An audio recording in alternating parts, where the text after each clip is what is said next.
So in our discussion about governance and policy, one of the things that I mentioned in our class, our Illuminate or Collaborate session, was this article by Leuze and company called The Two-Level Game.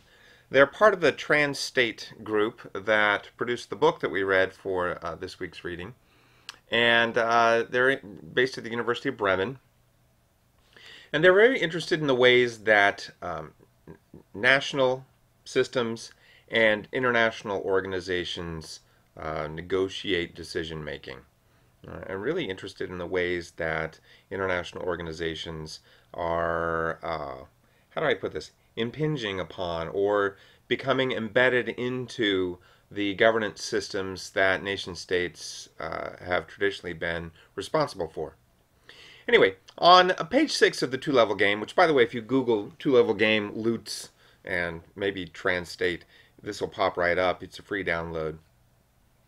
They say, and I'm going to go through this, well, let me read it and then I'll go through step by step. They say, in sum, policymakers assume that many issues cannot be tackled within the national domain alone, but require international solutions often developed in IO forums, that's international organization forums, or the organizations themselves.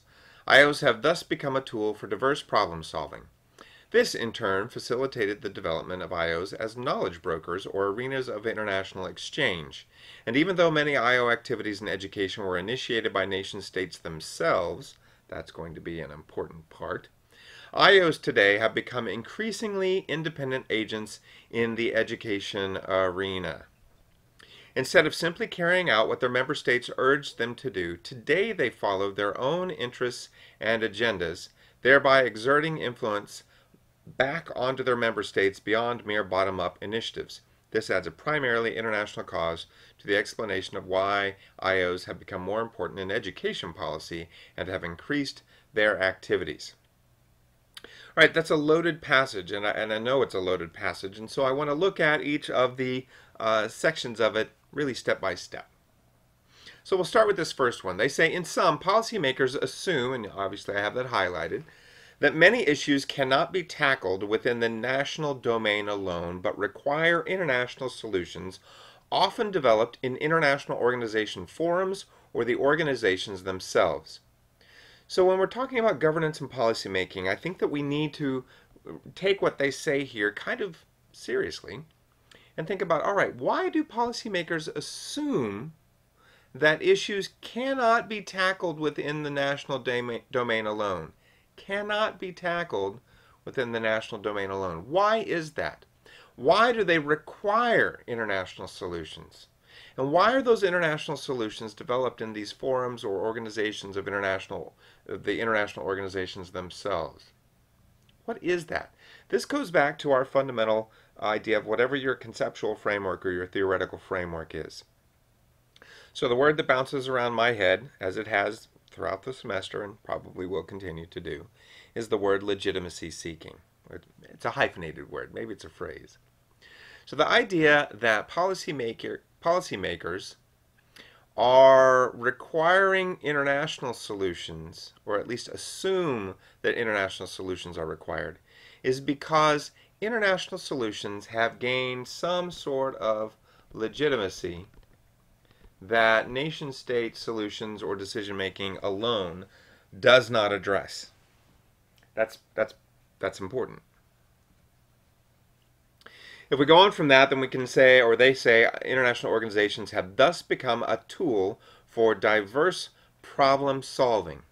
So because these international organizations are representing or developing the international solutions to national issues or national problems, and because these international solutions or the organizations and forums that they come from have legitimacy with national policymakers, national education policymakers, it's in many ways, they're suggesting, impossible for national education systems to change without being legitimized by these international organizations and what they say. That's how they have become a tool for diverse problem solving, because what international organizations do is they insert themselves into a process of internationalized, and that part is important, education policy. So what's the difference between international education policy and internationalized education policy? Well, it's a subtle difference, but an important one. Um, Internationalized education policy is something that I wrote about with David Baker back in 2006, and we were talking about things that other people are talking about as well, related to the influence of international organizations and international information on policymaking, decision making, governance, right? That sort of thing. And we made a distinction between international education policy as simply making reference to what goes on elsewhere. But internationalized education policy has the international component embedded in it. And it is exactly what Leuze et al. Are saying here in 2008. Right? Issues cannot be tackled within the national domain alone. They require international solutions.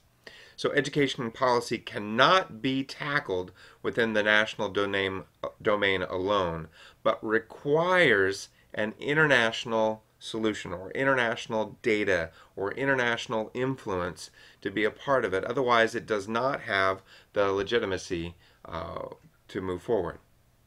Now, of course, what I'm leaving out of the discussion is how this legitimacy is achieved, and this is where you become, more of a conflict-oriented power, dominance theory person, or more of a normative enactment institutionalization person, or whatever.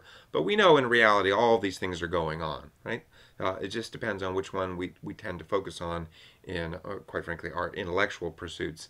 But in the real world, it's all happening. Leuze and company go on to say, this in turn facilitated the development of international organizations as knowledge brokers or arenas of international exchange. Do you see what happens here when international organizations become essentially information or knowledge gatekeepers? If you control the discourse, it's supposed to control the discourse, then you control the knowledge, the agenda, what's happening, right? And what Leuze and company are arguing, and Martins and Jacobi argued in 2007, was that international organizations then become these knowledge or information gatekeepers. They become the ones who control the discourse. They control what is said. They control the conversation. They control how people think about education, because they then become the repositories of legitimized information and knowledge. Right? And that makes them incredibly powerful. And it shifts the balance of governance. Even though many international organization activities in education were initiated by nation states themselves, international organizations today, and today being 2008, have become increasingly independent agents in the education arena. Now, this is similar to the example of from another reading from our German friends here, when they were talking about the OECD and the OECD's sort of education involvement, and what they called the comparative turn in OECD education involvement and policy. When the OECD stopped responding to member states' needs and started setting the agenda for member states' educational policy and reforms, they became independent agents. Right? They are not responding, they are acting. It's sort of like the difference between an independent variable and a dependent variable, if you're a silly researchy person like me, right? Dependent variables depend on what happens or what information there is or whatever. Right? But independent agents are the ones that do the acting. They're the ones that have the initiative. They're the ones that cause the change. So if the change agents are international organizations, where does that leave nation states? Yeah, they might have, initiated some of the international organization activities, but the international organizations themselves, according to Martins and Wolff, and according to Leuze et al., have become the agents of change. Now, the questions that we can ask are, how does this matter or change based on a country's level of development, or based on a country's political power, or based on a country's involvement in the international organization governance. So, for example, the United States with the World Bank or any of those Bretton Woods organizations, right? Those are key questions to ask. And the way that I would push it, the way that I think Leuze et al. And Martins and Wolff are pushing it, is that increasingly the international organizations are separating themselves from the nation states. Even the nation states that have a dominant voice or a large voice in the organizations, or were part of the founding of these organizations, they are not necessarily driving everything that these international organizations do, because they would argue that they become independent agents. So instead of simply carrying out what their member states urge them to do, today international organizations follow their own interests and agendas, thereby exerting influence back onto their member states beyond mere bottom-up initiatives. Okay, well, this is important, right? Because we've already discovered if you control the discourse, then you control the agenda. And if you control the agenda, you control what's happening.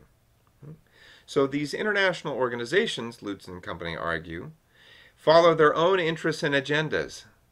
In other words, they set the discourse not only for others, but for themselves.